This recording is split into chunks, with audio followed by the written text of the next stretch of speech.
ទីផ្សារយក្សដែលមានប្រជាជនជាង1.4 លាននាក់បើកទ្វារហើយកម្ពុជាចិនចុះហត្ថលេខាលើពិធីសារថ្មីបើកទីផ្សារចិនទទួលយកផ្លែខ្នុរស្រស់របស់កម្ពុជាជាផ្លូវការ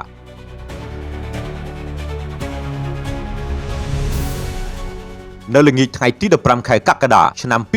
2026នាទីក្រុងប៉េកាំងប្រទេសចិនឯកឧត្តមឌិតឌីណារដ្ឋមន្ត្រីក្រសួងកសិកម្មរុក្ខាប្រមាញ់និងនេសាទនិងលោកជំទាវស៊ុនមីជុនរដ្ឋមន្ត្រីទទួលបន្ទុកអគ្គនាយកដ្ឋានកុយចិន GACC បានចុះហត្ថលេខាលើឯកសារសហប្រតិបត្តិការសំខាន់ចំនួន2ដែលមានគោលបំណងពង្រឹងកិច្ចសហការលើវិស័យកសិកម្មនិងពង្រីកពាណិជ្ជកម្មរវាងកម្ពុជានិងចិនឯកសារដែលបានចុះហត្ថលេខារួមមានទី1អនុសារណៈនៃការយោគយល់គ្នា MOU ស្ដីពីកិច្ចសហប្រតិបត្តិការលើការធ្វើចតាលេខស័កដំណាំបសុសត្វនិងការធានាសុវត្ថិភាពចំណីអាហារសម្រាប់ការនាំចេញនាំចូលទី2ពិធីសារស្ដីពីលក្ខខណ្ឌភូតគៀមអនាម័យ SPS សម្រាប់ការនាំចេញផ្លែខ្នុរស្រស់ពីកម្ពុជាទៅកាន់ទីផ្សារចិនការចុះហត្ថលេខានេះត្រូវបានចាត់ទុកជាជំហានថ្មីដ៏សំខាន់មួយក្នុងការបើកទីផ្សារអន្តរជាតិសម្រាប់កសិផលកម្ពុជានិងបង្ហាញពីកិច្ចខិតខំប្រឹងប្រែងរបស់រាជរដ្ឋាភិបាលក្នុងការពង្រីកទីផ្សារនាំចេញព្រមទាំងពង្រឹងទំនុកចិត្តរបស់ដៃគូអន្តរជាតិចំពោះគុណភាពកសិផលខ្មែរពិធីសារភូគៀមអនាម័យ